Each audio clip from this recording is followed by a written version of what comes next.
하나님 아버지 감사합니다. 이 아버지 하나님 험난한 삶 속에서도 하나님이 특별히 구별하셔서 하나님의 백성들이 주의 종들이 한 곳에 모여서 하나님을 예배하며 찬양하며 하나님을 즐거워할 수 있는 복을 주셔서 감사를 드립니다.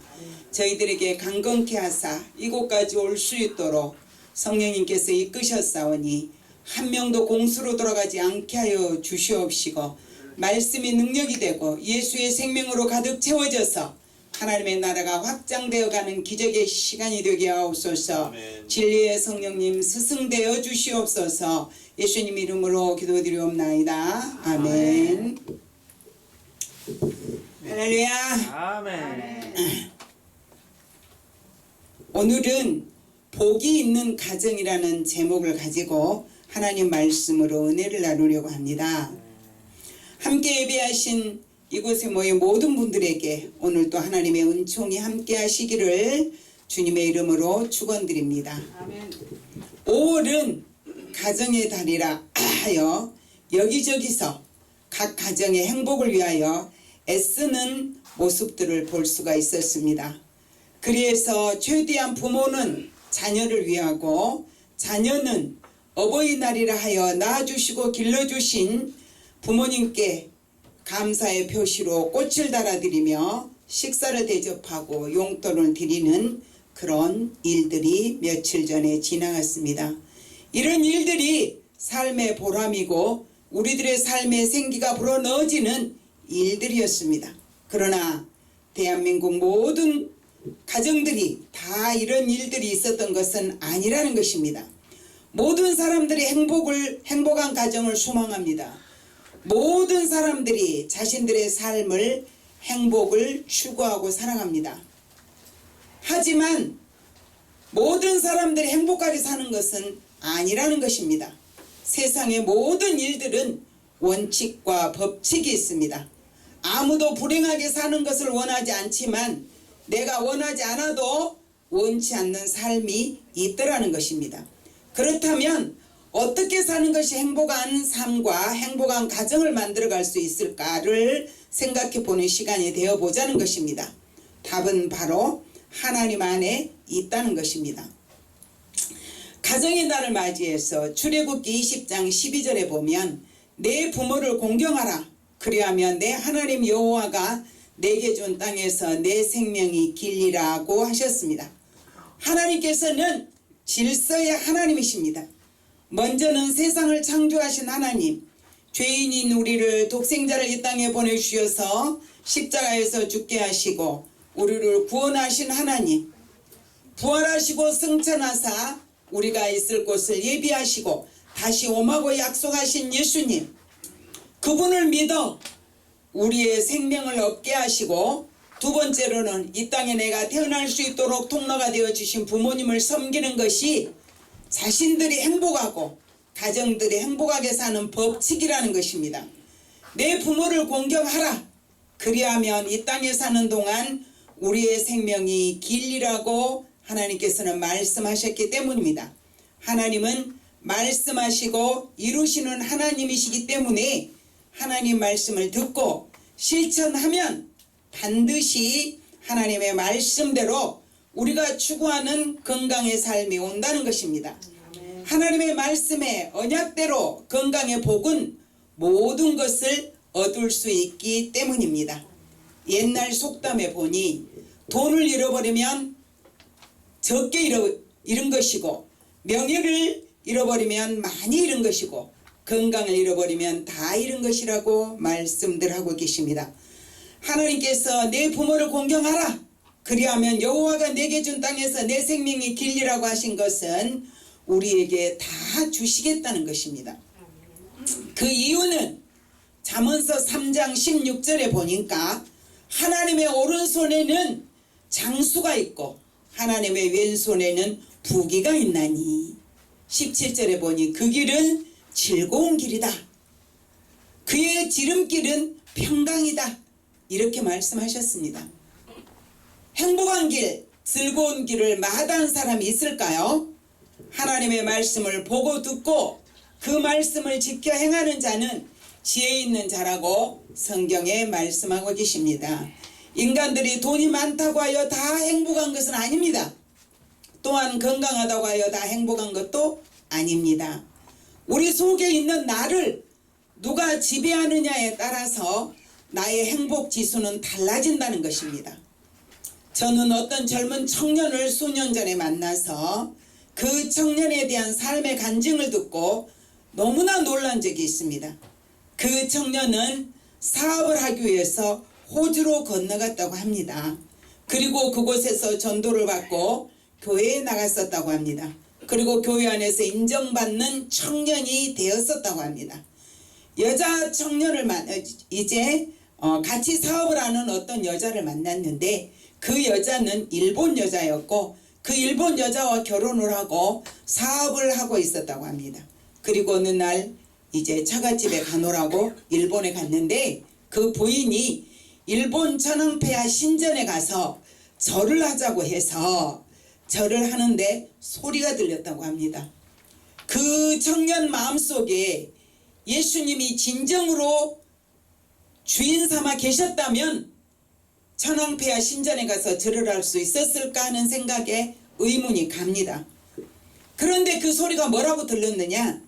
내가 너를 도와주겠다. 너를 큰 부자가 되게 해주겠다. 이런 소리가 들리더랍니다. 좋은 소리예요? 나쁜 소리예요? 너무 좋은 소리죠. 내가 너를 도와주겠다. 내가 너를 큰 부자가 돼주겠다. 그러니까 이 청년은 마음이 두근두근 설레었습니다. 그래서 이제 호주에 가서 또 누구누구를 만나라. 그 청년을 통해서 네가 부자가 될 것이다. 그러더라는 거예요. 그래서 정말로 호주에 가서 그 청년을 찾아보니 그 사람이 있더랍니다. 이름도 알려주고 어디로 가라고. 그래서 이제 그곳에 가서 그 청년을 만나서 신나게 이제 사업을 해서 그 사람도 돈을 많이 벌고 이 사람도 돈을 많이 벌었다고 합니다. 그런데 그 이후에 교회만 가면 자꾸 목사님이 눈에 거스리고 목사님이 하는 소리가 귀에 거스리고 성도들이 하는 것들이 다 못마땅하고 그런 마음이 보이고 마음이 들고 눈에 거스리기 시작했다고 합니다. 그리고 수년이 지났습니다. 그래서 그 청년은 돈을 많이 벌어서 한국에다가 5층짜리 건물을 하나 사두었습니다. 그리고 다른 돈들은 아내인 일본 여자가 관리를 했다고 합니다. 그리고 몇 년 후가 다시 지났습니다. 일본에 가서 다시 천황폐하 앞에 가서 절을 하는데 다시 소리가 들렸습니다.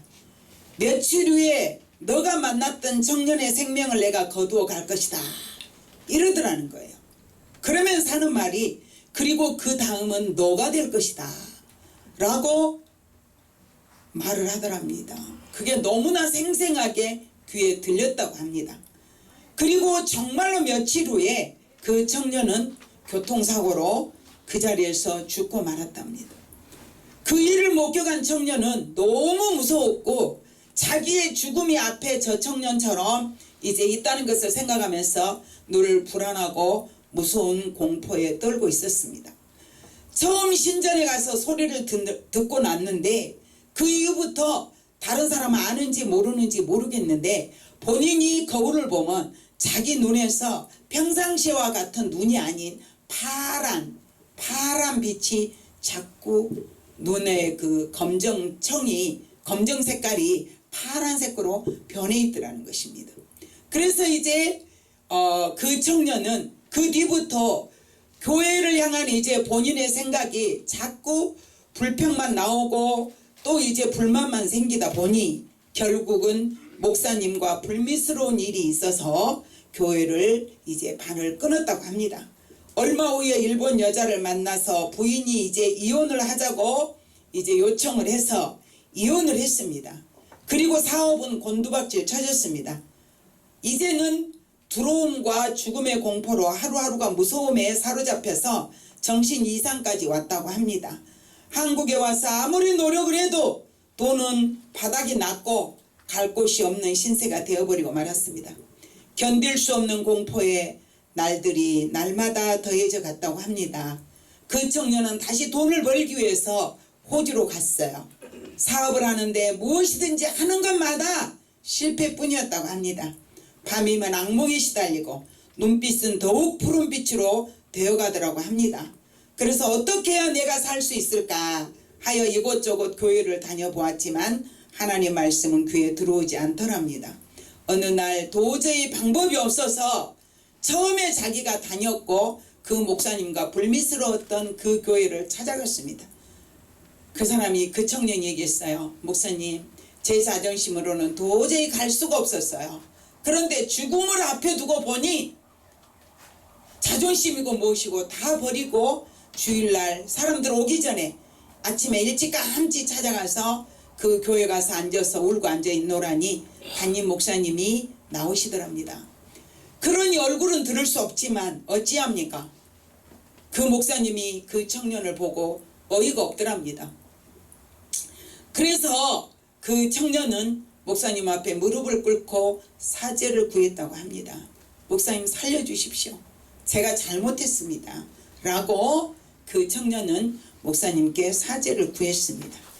담임 목사님께서는 그 청년을 용서를 하고 그 청년을 바라보니 완전히 이 뭐라 그럽니까? 그 마귀가 때로 들어와서 그 청년을 짓누르고 있어서 그 청년이 살아나기가 참으로 힘들게 보이더랍니다. 그래서 그 목사님은 그리할지라도 한 영혼을 위해서 힘쓰고 애써서 예배 시간이 지날 때까지 그 청년과 함께 씨름을 하고, 그런데 귀신은 본인의 내가 예를 들어서 내 속에 사단이가 들어있다는 그 정체를 알게 되면 그 사단의 정체가 드러나야만이 이게 나가게 됩니다. 근데 이미 그 청년은 사단이가 자기를 지배하고 있는 걸 알고 있었고 그 사단이의 손에서부터 벗어나기 위해서 몸부림을 치는데도 나가지 않더랍니다. 몇 시간을 성도들이 예배 드리러 와 있지만 그냥 놔두고 예배를 드릴 수가 없어서 그 목사님이 몇 시간 동안 실갱이를 해서 그 귀신이 나가는데 거품을 이제 내뿜으면서 그 청년이 쓰러지더니 얼마나 이제 누워있다가 정신을 차고 일어났는데 그 청년이 이제 좋아지더랍니다. 그래서 그 목사님이 그 청년을 다시 그 목사님을 통해서 하나님은 살리셨고 그 청년은 교회를 다녔지만 그 안에 예수님의 지배를 받는 것이 아니라 말씀을 교회만 와서 앉아있고 모범생이었지만은 거듭나지 않는 사람으로서 이제 결국은 사단의 지배 속에 들어가 버리고 말았던 것입니다. 또한 그 천황폐하의 신전에 가서 절을 하러 들어갔던 그 자체는 말씀을 몰랐기 때문에 그렇게 되는 것입니다. 우리의 마음속에는 말이에요, 주인이 지배하고 있습니다. 어떤 사람의 마음속에는 사단의 지배를 받고 있고 어떤 사람의 마음속에는 성령님의 지배를 받고 살고 있습니다. 두 종류의 사람이 있는 것입니다. 그런데 얼마나 지났을까? 그 담임 목사님 하셨던 호주에 계신 목사님이 한국에 들어오셨어요. 그래서 그 청년이 저와 함께 그 목사님과 식사 자리를 마련해서 함께 식사를 하면서 그 담임 목사님 말씀을 들어보니 참으로 죽을 수밖에 없는 사람을 하나님은 긍휼히 여기사 그래도 살려주셨고, 그가 이 교회 저 교회 아무리 다녀보았지만 죄를 가지고는 말씀이 그 속에 들어가지 않으니까 그 청년은 방법이 없었던 것입니다. 민수기에 보니까 하나님께서 말씀을 기록하신 것은 우리의 행복을 위해서 기록해 두었다고 말씀하셨습니다. 먼저 우상을 섬기지 말라 했는데 천황폐하전에 가서 절을 했던 그 자체부터가 하나님의 진노를 사셨고, 그거를 본 사단이는 옳거니 너는 내 것이라 하고 이제 그 청년의 마음을 지배했고 좋아했던 돈을 벌게 해주겠노라고 하니 그 청년은 좋았고, 호주에 가서 말았던 대로 그 사람을 그 청년을 가르쳐준 이름을 찾아보니 있더랍니다. 그 청년과 만나서 돈을 신나게 벌 때는 하나님 잊어버리고 멋지게 살았습니다. 본인의 인생이 너무나 행복해지고 있다고 생각했을 것입니다. 하지만 하나님이 주인이신 하나님께서 저와 여러분을 지배하실 때만이 행복이 있는 것을 그 청년은 처음에는 몰랐던 것입니다. 이제 우리가 교회만 나간다고 해서 다 구원에 이르는 것이 아니라 말씀을 듣고 그 말씀을 믿고 그 말씀을 지켜 행함으로 하나님을 즐거워하고 우상을 떠나고 내 마음속에 아까 두 분 찬양이 오늘 감동의 물결을 쳤습니다. 예수 그리스도의 구원의 은혜에 감사할 때만이 우리는 사단의 지배 속에서 벗어날 수가 있다는 것입니다.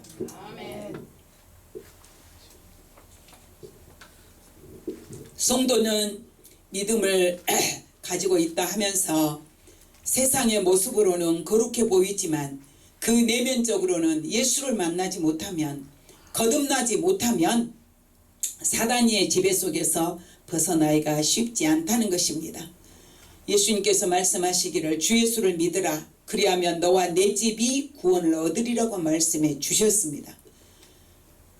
예수님을 믿음으로 구원을 얻는데 우리의 마음속에 예수를 만나고 나면 내 가정, 내 자녀, 내 부모, 내 형제, 내 이웃, 내 주변 사람들부터 구원받지 못하고 지옥 갈 걸 생각하면 우리가 가만히 있을 수 없어서 몸부림을 치고 그들 앞에 거룩하게 살아보려고, 그들 앞에 이제 손가락질 받지 않고 살아보려고 애를 쓰게 되더라는 것입니다.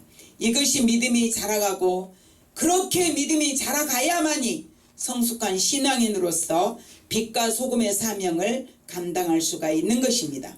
하나님은 언약의 하나님이십니다. 주 예수를 믿으라 그리하면 너와 내 집에 구원을 얻으리라고 하신 그 말씀을 우리는 분명하게 믿고 내 자신의 영적인 상태를 살펴보아야 하는 것입니다. 과연 내가 교회 자리만 와서 채우고 앉아있는 것인가? 아니면 내가 진정으로 예수를 즐거워하는가? 예수님을 나의 구주로 영접하고 내 주인으로 모시고 사는가? 이걸 우리는 반드시 체크해 보아야 된다는 것입니다. 예수가 나를 지배하실 때만이 우리가 아멘으로 말씀을 듣고 화답할 수가 있는 것이고, 구원의 은혜가 감사한 사람은 이제 지옥 갈 영혼들을 가만히 두고 볼 수가 없어서 전도하지 아니할 수가 없다는 것입니다. 우리는 오래 가정의 달에만 부모를 섬기고 가정을 돌보는 것이 아니라 그것은 불신자들도 누구나 다 하는 일입니다. 그리스도인이라면 평상시에도 그 삶이 또 가정이 더욱 평온한 삶이 되어져야 한다는 것입니다. 하루하루가 부모는 자녀를 위해서, 자녀는 부모를 위해서 말씀대로 또 하루하루가 하나님께서 주시는 행복이 임할 때만이 우리의 삶은 더 아름다운 삶으로 만들어 갈 수 있다는 것입니다. 믿음의 가정들이 불신자들의 가정들과 다를 바가 없다면 성령님은 얼마나 탄식하시겠습니까? 시부모님들은 며느리들을 너그럽게 보시기 바랍니다. 며느리들은 시부모님을 귀히 여기시기 바랍니다. 저는 결혼하고 저희 시어머님이 이제 참 이뻐해 주셨는데 병이 들고 나시니까, 병이 드니까, 육체가 고장이 나니까 자녀들을 이제 조금 힘들게 하시더라고요. 그럴 때 제가 무슨 생각을 했느냐, 그래도 저분이 내가 택한 나의 남편을 낳아서 길러서 나에게 주셨으니까 감사할 수밖에 없더라고요. 있는 힘을 다해서 섬겼지만 그래도 이제 그분들의 마음에 만족이 되어지겠습니까? 부모는 자식이 아무리 잘 섬긴다고 해도 만족하지 않더라는 것입니다. 이제는 제가 시어머니가 되었고 두 며느리를 보면서 생각해 봅니다. 며느리들이 철없고 또 이제 마음에 들지 않는 언어나 행동을 할 때가 많이 있습니다. 그러면 제가 무엇이라고 말하고 싶은 말이 머리 꼭지까지 올라가지만 또 누르고 참고 또 시간이 지나면 해결이 되고, 그러면서 우리 며느리도 시간이 지나면 또 어머니 눈치 보고 왜 우리 시어머니가 내가 이렇게 했는데 아무 소리도 안 하실까, 이런 마음을 갖는 것 같아요. 그리고 시어머니한테 와서 또 안양을 부리고 어리광을 피우고 이런 것들을 보면서 물은 위에서 아래로 흐르는 것처럼 부모가 며느리라고 생각하지 마시고 내 자식이라고 생각하시고 며느리들을 좀 더 너그럽게 보신다면 며느리들 또한 시부모님을 잘 모시리라고 믿습니다. 또한 며느리들은 시부모를 잘 섬길 때 그것이 시부모의 행복이 아닌 바로 그 자신의 행복인 것입니다. 그렇게 하면 남편의 사랑을 받을 수가 있습니다. 남편들은 본인들은 부모에게 잘하지 못한다 할지라도 부인이 자기 부모에게 잘하면 그것에 대한 그 고마움은 굉장히 큰 반응이 오더라고요. 그래서 우리가 그리스도인들의 가정이라면 오래 가정의 달만 가정을 돌보고 신경 쓸 것이 아니라 말씀대로 남자는 여자를 사랑하고 여자는 말씀에 순종하여 남편을 섬기고 자녀는 부모를 섬기고 부모는 자녀를 사랑해 서로를 돕고 이런 가정으로 그리스도인들의 가정이 만들어져 간다면 이제 대한민국의 아름다운 그런 복음이 전해지는 예수의 생명이 날마다 더해가는 그런 일들이 있을 줄로 믿습니다. 하나님은 공의로우신 하나님이십니다. 하나님은 우리를 심판하실 때 예수 믿느냐 안 믿느냐 첫 번째 심판이죠. 그 다음의 심판은 내가 어떻게 살았느냐에 따라서 상도 받을 수 있고 벌도 받을 수 있다는 것입니다. 하나님께서 주시는 복은 개인마다 다 다르지만 성경 66권에 언약되어 있는 이 말씀대로 우리가 즐거워하고 그 말씀을 믿고 따르기만 하면 하나님 반드시 우리에게 언약의 말씀대로 이제 생명을 길게 하시고 또 부유케도 하셔서 모든 사람들 앞에 높이시고 하나님의 영광을 받으시고 우리의 삶은 평안한 삶으로 인도해 주실 줄 믿습니다. 아멘. 오늘도 가정마다 하나님의 축복이 넘치는 평강의 가정들이 되시기를 주님의 이름으로 축원드립니다. 아멘. 기도하겠습니다. 좋으신 하나님 감사합니다. 올해 가정의 달이 이제 지나가고 있습니다. 그리스도인들이라면 말씀에 입각하여 하나님의 오른손에는 장수가 있고 하나님의 왼손에는 부귀가 있는 것을 반드시 기억하게 하여 주시옵시고 말씀대로 사는 자에게 이 복이 임하여서 그리스도인들의 가정마다 건강의 복이 있게 하여 주시옵시고 이제 경제의 복이 있어서 많은 사람들에게 구워주고 먹이고 입힐지언정 꾸러 다니는 일이 없도록 행복한 그리스도인들의 가정이 예수님이 주인 되시는 가정들이 되게 하여 주시옵소서. 예수님 이름으로 축복하며 기도드리옵나이다. 아멘.